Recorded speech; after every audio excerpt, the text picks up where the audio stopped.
Hi everyone, I'm Dr.Animaction. Welcome to the second part of the 1996 video in my animated 90s series. A couple of quick notes before we start. First, I've officially launched a Discord server for the channel that has space to chat about anything that interests you. So if you want to participate in a really great community of people passionate about animation, then check it out. The link's available in the video description.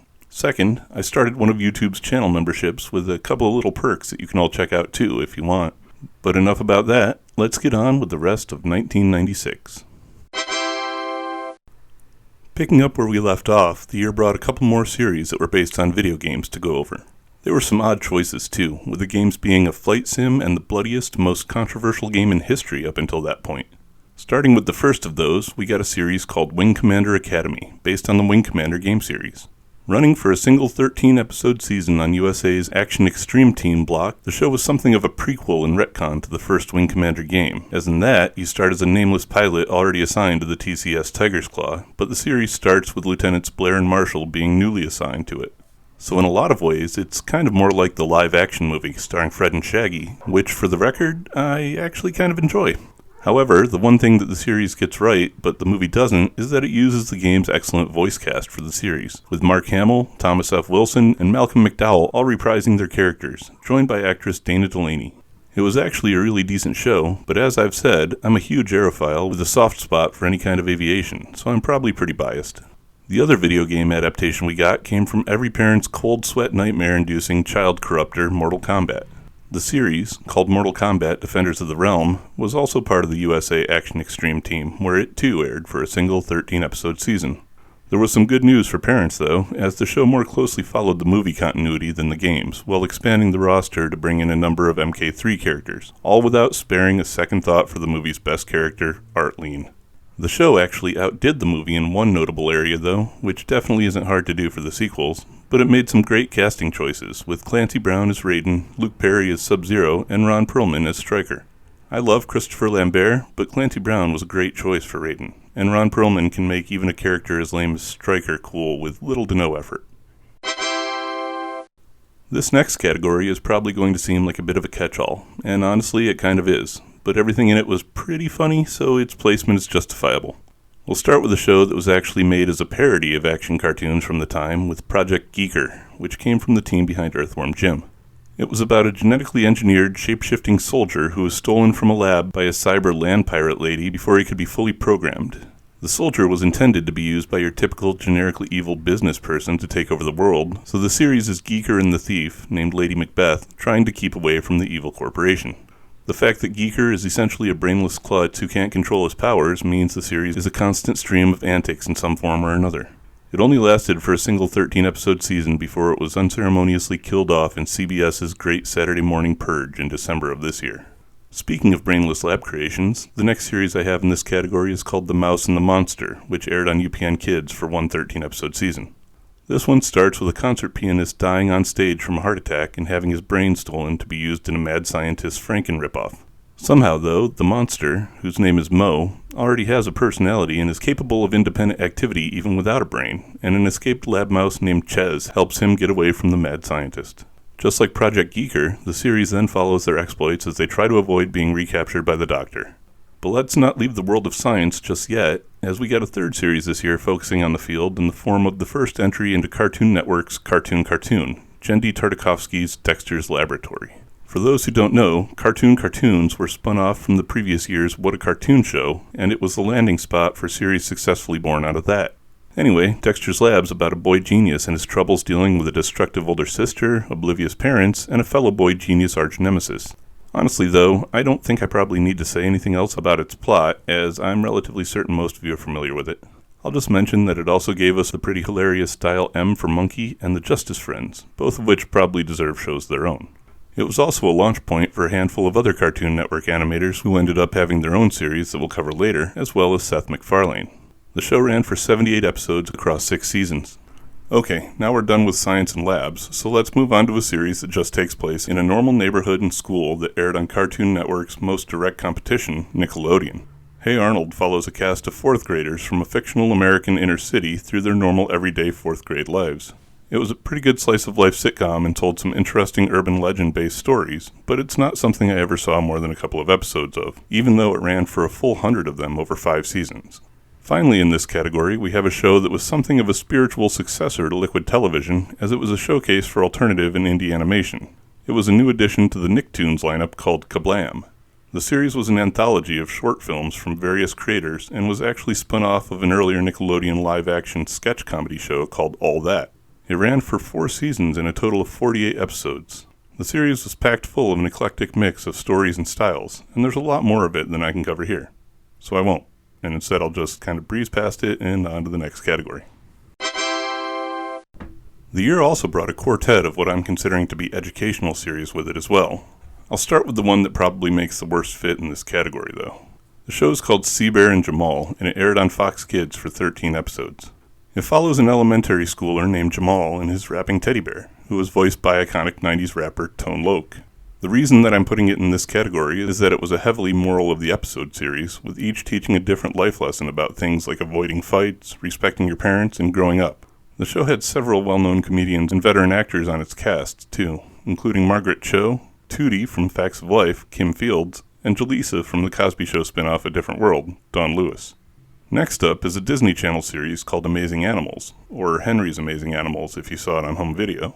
This one's another moral of the episode series, but told through the activities of a CGI gecko named Henry and his best friend, Crab Tuesday, as they're guided through different jobs and tasks by an unseen narrator. I put it here for the moral lessons, even though you'd think it would be teaching about animals. Actually, the facts that it does give about animals are pretty often done comedically and wildly inaccurate, which is kind of weird. It ran for 52 episodes over 4 seasons. Our next series mixes classic cartoon style with edutainment storytelling. The YY family came from Saban Entertainment and ran on Fox Kids for a single 26-episode season. Each episode of the series starts with the main character Victor asking a member of his genius family a scientific-based question, which the rest of the segment, of which there are 5 per episode, proceeds to answer. It was kind of an interesting series, with each member of the family having a particular scientific area of expertise and presented in a Steamboat William color aesthetic.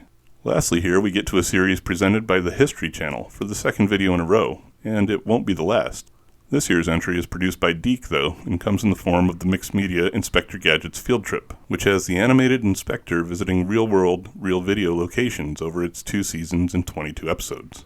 It was pretty much a travel documentary, with Gadget introducing and talking about famous locations and landmarks. Don Adams reprised the Gadget role here, but none of his supporting characters made appearances. Oh, wait, there is one other series I wanted to mention here. I'd hesitated to include it because it's not exactly traditional animation, but it's iconic enough that it at least deserves a mention. It's everyone's second, or maybe third, favorite mystery-solving canine show, Blue's Clues. I hadn't heard this, but was recently told that the show's original pilot, which had been thought lost for the past several decades, had been found and made available in its entirety. I'll admit that I've probably seen more episodes of this than any other series so far this year, but that's because it was a favorite of my own kids in their early years. It ran for 143 episodes across 6 seasons on Nickelodeon. Enough learning, though. It's time to rot our brains with the good stuff. Let's start this category off with a spiritual successor of some 80s action royalty with Vortek, Undercover Conversion Squad. The show is about a group of special operatives who fought a villain trying to infect the world with a techno-plague using transforming vehicles and superpowered masks, meaning it obviously took the reins from Thundercats. Wait, no, wrong 80s royalty. It was really, even more obviously, trying to pick up where Mask left off.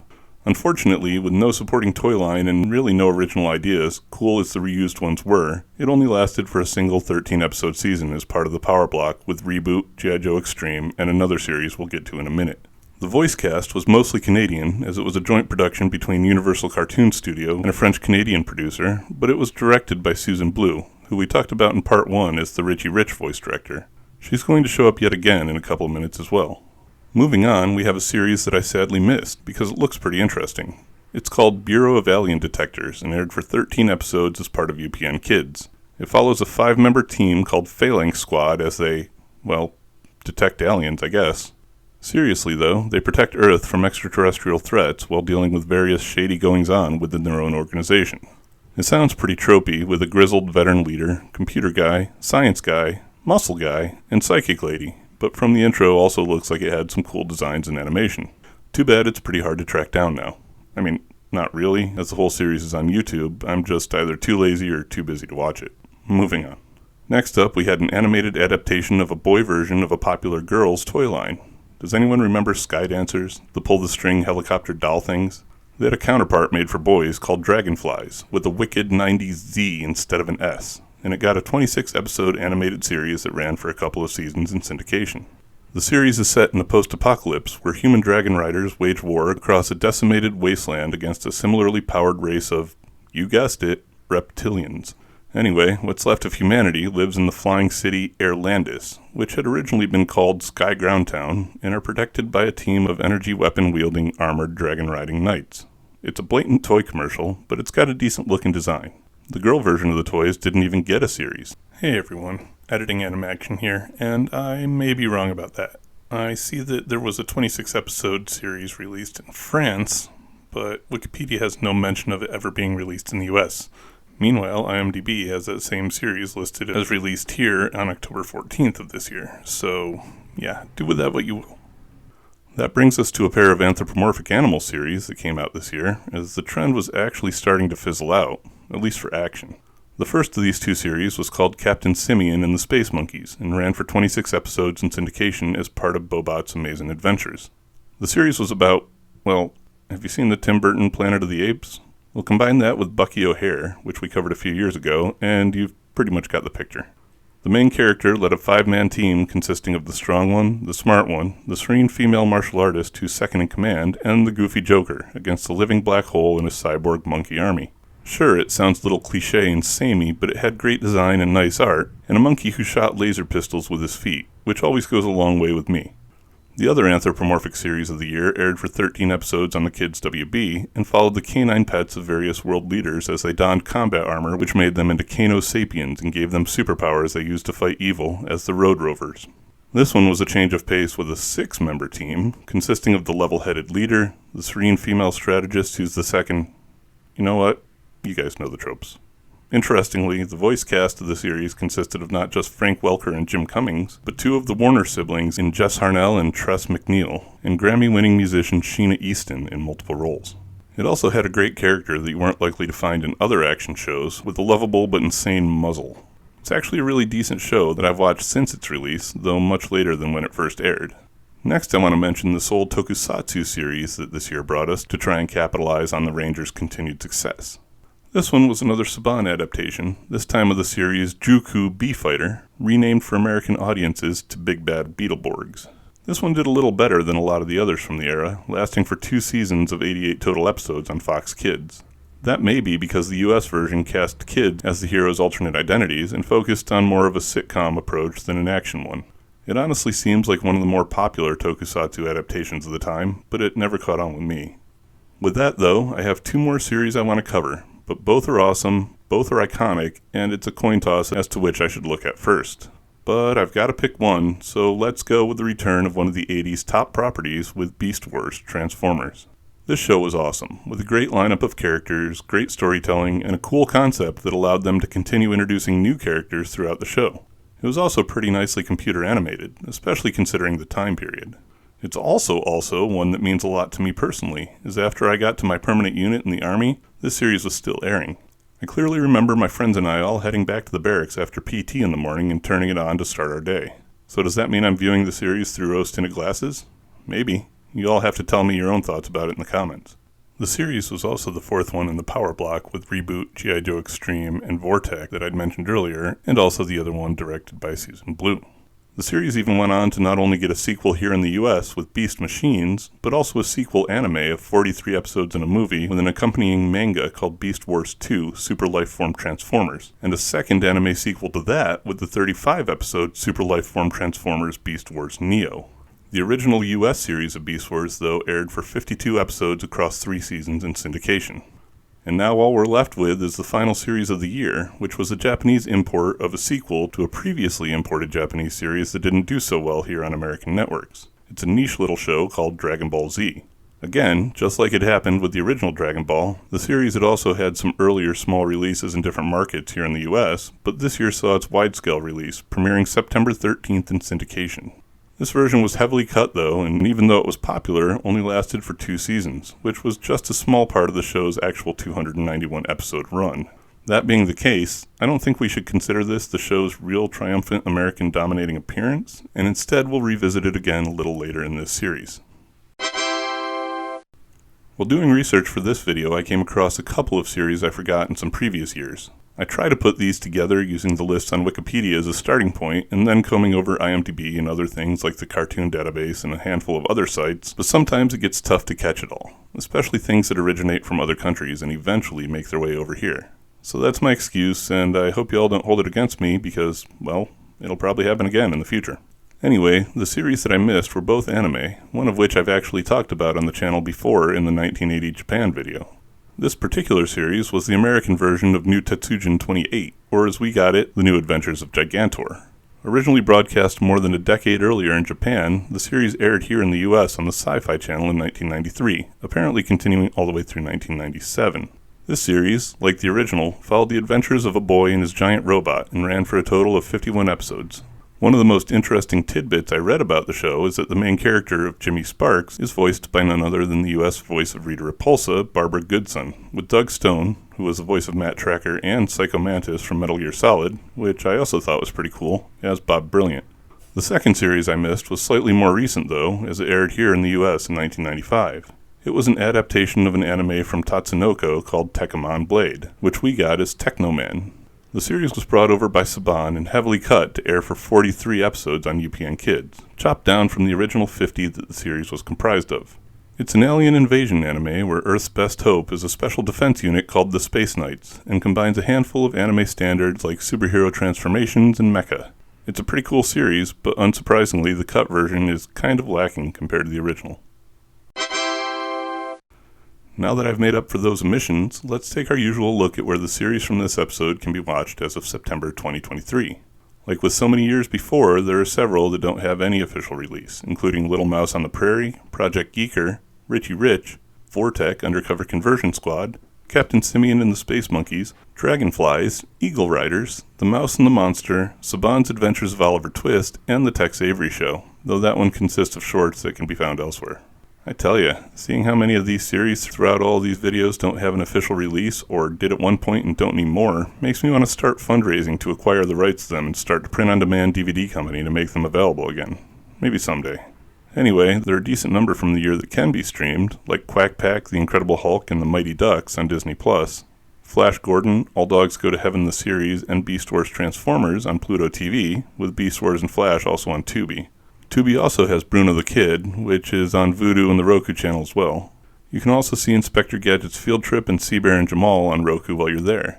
Hey Arnold is on Hulu, and Siegfried and Roy Masters of the Impossible is on Apple TV, with Dragon Ball Z available on Crunchyroll.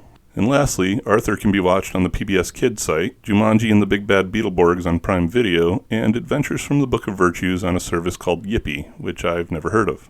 Then there's another chunk that can be bought on various digital purchase sites, like Superman the Animated Series, Kablam, Amazing Animals, but under the Henry's Amazing Animals name, Jungle Cubs, Dexter's Laboratory, Road Rovers, and The Real Adventures of Johnny Quest.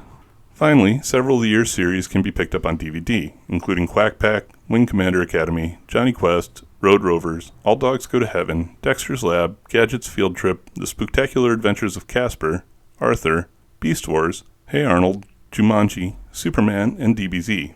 Links, as always, are in the video description. And there you have it. An overall pretty solid year of releases. There were definitely a couple there that have become all-time classics, and will probably make my attempts at a decade ranking when we're done fairly difficult. What do all of you think about the year, though? Taking into account how this particular release of Dragon Ball went, we don't want that tipping any scales. On a separate topic, though, sorry there was no deep dive or alternating video this week. Well, other than the office tour, which I appreciate you all watching. But I'll have the Dino Riders done early this week, and hopefully Tokusatsu in America, which is going to be a multi-part, sometime shortly after that. We'll also have to see if 1997 next weekend is something I can do in a single video, as it has fewer releases in the last couple of years, with 34, but we'll cross that bridge when we get there. Anyway, make sure to drop by and check out the Discord server if you want to chat about tunes, or anything else. I've also got channels over there for board games, video games, and anything that may interest you. Take a look at the channel memberships too if you're so inclined, and see if there's anything there to interest you as well. Thanks for watching, everyone. Stay tuned and stay tuned, as in cartoons. Later.